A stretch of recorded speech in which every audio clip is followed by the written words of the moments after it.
Hello out there. Second evening at Trigger Gap. We're still all here. It's been a nice, really nice day, but right around 10, 11 o'clock, the winds picked up strong and gusty, so we didn't fly.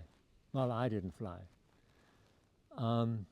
It's been really nice anyway. We had really nice, good talks, and there are always two topics that came up when I meet people, fly-in pilots in one of these country trips, and we have time to talk.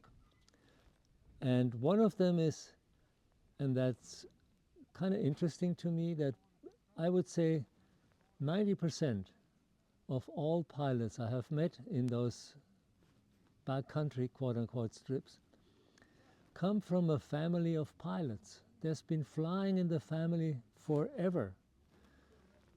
Father was a commercial pilot, grandfather flew in World War II, uncle is a CFI, nephew flies sprays, agricultural flying. Some of them, or a lot of them actually, have at one point or other flown up to Alaska and even worked there. And then when I compare this to me, there was nobody in my family who flew. I was the strange guy out. I was a little bit crazy, they called me, but as long as crazy was allowed and as long as this kind of crazy had to do with flying, I didn't really mind. But it's interesting.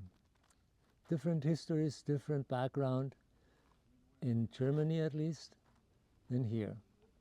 And the other topic that comes up is the freedom to fly. And that's being brought up pretty much by the pilots, not by me, when they ask me, well, how is flying in Europe? And I give them a brief overview of what I know, and that comes mostly from talking to people, because my flying in Europe has almost exclusively been in gliders, and there's a difference. So Europe, more airspace, more bureaucracy, much more expensive, and I would say in a lot of ways more hobby than profession. By that I mean that here a lot of people fly small planes because they have to. Farmers or businessmen, and because of the much smaller distances in Europe, it's really not required. It's often much easier, faster, and more efficient to take the train. And then I tell them my experience here, and I say, this is absolutely amazing. I mean, the freedom to fly and the infrastructure for general aviation is just unbelievable for me. I mean, not only that the RAF or FlyOS, for example, or the different groups of mountain pilots in Utah and Idaho take really good care of those backcountry strips. No, I mean, the night before last night, I stopped at Boone County, and it was windy, and I couldn't really do anything else, so I asked the guy if I could camp.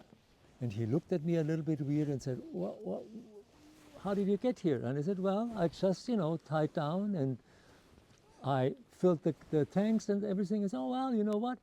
We have a sleeping room here in the FBO, so why don't you sleep there? I mean, it's just amazing. And I also hope that this will continue to be the way it is, because it's just a dream, and a dream that it's well worth preserving. And it serves a lot of people. It's not only for the quote-unquote rich guys who have airplanes, and I have an airplane, but I'm by no means rich.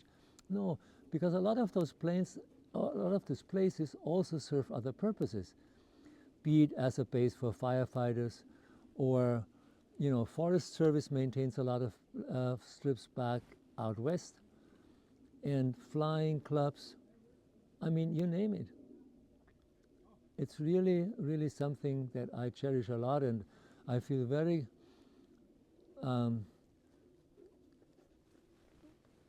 privileged almost to be able to use this and to enjoy all the places, get down,